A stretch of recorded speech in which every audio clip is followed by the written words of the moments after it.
आदर्श बालकों की अमर कथाएं। भारत में केवल महापुरुष और महान नारियां ही नहीं हुई, बल्कि ऐसे बालक भी हुए हैं जिन्होंने अपने जीवन में कई सद्गुणों और आदर्शों को उतारा और उस पर अटल रहकर महान और पूज्य पद को प्राप्त किया है, अमरता भी प्राप्त की है। उन आदर्श बालकों की प्रेरणास्पद अमर कथाएं प्रस्तुत हैं। आदर्श बालकों की अमर कथाएं क्रम में आज हम आपको सुनवा रहे हैं ऋतुध्वज की कथा। परम पराक्रमी राजा शत्रुजीत के पास एक दिन महर्षि गालव आए।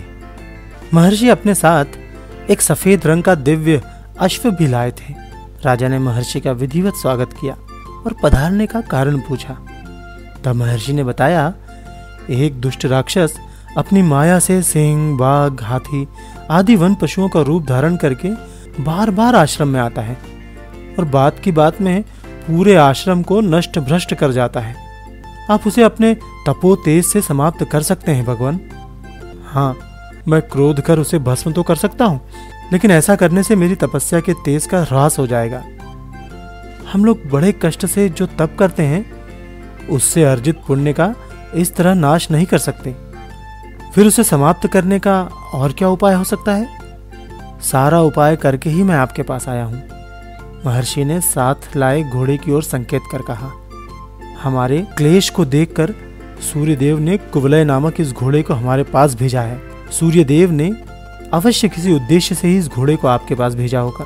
हाँ राजन, ये घोड़ा बिना थके पूरी पृथ्वी की परिक्रमा कर सकता है और जल, थल, नभ तीनों में इसकी गति समान है।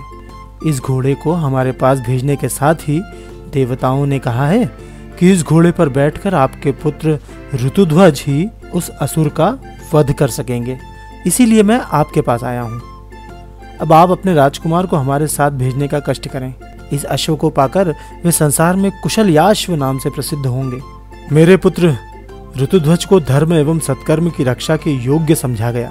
ये मेरे लिए सौभाग्य की बात है। राजा शत्रुजीत ने कहा, मैं इसी वक्त कुमार को आपके साथ जाकर आश्रम की रक्षा करने का आदेश देता हूँ। धर्मात्मा राजा ने उसी क्षण राजकुमार ऋतुध्वज को बुलाया और सारी बातें समझाकर उसे महर्षि के साथ जाने को कहा। धर्म रक्षा के प्रति निष्ठ व आतुर राजकुमार सहर्ष इसके लिए तैयार भी हो गया। महर्षि के साथ जाकर राजकुमार उनके आश्रम में ही निवास करने लगे। एक दिन मुनिगण जब संध्योपासना में लगे हुए थे, शूकर का रूप धारण करके वो नीच दानव मुनियों को सताने वहां आ पहुंचा। उसे देखते ही वहां रहने वाले तमाम मुनियों के शिष्य हल्ला करने लगे। शोरगुल सुनकर राजकुमार ऋतुध्वज चौकन्ना होकर उसी ओर दौड़ा। वहां पहुंचकर उसने आतंकित मुनि शिष्यों को और उस भयंकर बनैले सुअर को देखा। वास्तविकता समझते उसे देर न लगी। सुअर ने भी राजकुमार को देखा और तीर की तरह एक ओर को भाग चला। राजकुमार ऋतुध्वज तुरंत कूदकर घोड़े पर सवार हो गए और कुवलय नामक घोड़े को उसी ओर दौड़ा दिया। कुवलय आखिर देवलोक का घोड़ा था। देखते ही देखते तेजी से भागते उस सुअर रूपी असुर के निकट जा पहुंचा। तब राजकुमार ने अपने धनुष पर एक अर्धचंद्राकार की नोक वाला बाण लगाया और अचूक शरसंधान करते हुए असुर को बींध दिया। असुर बाण से घायल होकर और तेजी से भागा, पर राजकुमार ने उसका पीछा न छोड़ा और बराबर उसके पीछे लगा रहा। वनों, पर्वतों, झाड़ियों में जहां भी वो गया, राजकुमार घोड़े से उसके पीछे लगा रहा। आखिर तेजी से भागता हुआ वो राक्षस पृथ्वी पर बने एक बड़े से गड्ढे में कूद गया। राजकुमार भी उसी वेग से आया और घोड़े को उसने गड्ढे में कुदा दिया।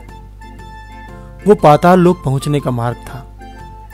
उस अंधकारपूर्ण गड्ढे में उतर राजकुमार कुछ ही क्षणों में पाताल लोक पहुंच गया।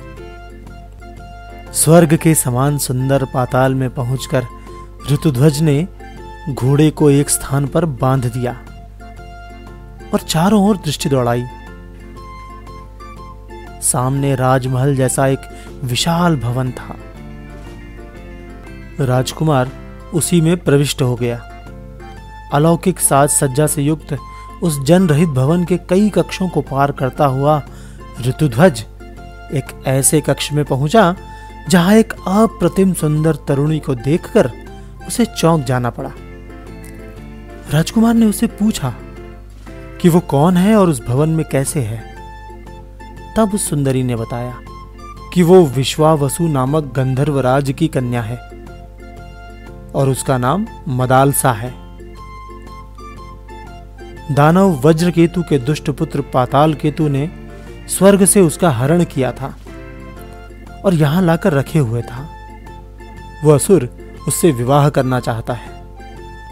तब राजकुमार ऋतुध्वज ने मदालसा को बताया कि किस तरह उसने पाताल केतु को अपने बाण से छेद डाला है और उसकी खोज में ही वहां पहुंचा है।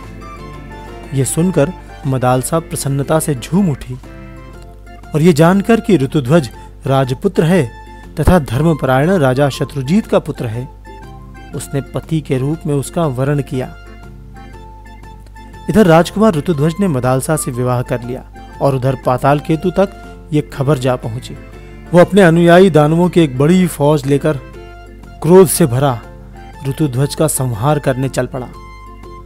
वहां पहुंचते ही असुरों ने राजकुमार पर अस्त्र शस्त्रों की वर्षा प्रारंभ कर दी, लेकिन राजकुमार ने हंसते हुए उनके सारे अस्त्र शस्त्र अपने बाणों से काट डाले।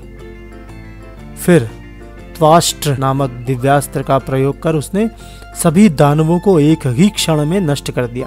जैसे महर्षि कपिल की क्रोधाग्नि में सगर के 60,000 पुत्र भस्म हो गए थे, वैसे ही उस दिव्यास्त्र की ज्वाला में सभी दानव भस्म हो गए। मदालसा को साथ ले कुवलय अश्व पर सवार हो राजकुमार पाताल से बाहर निकल आया।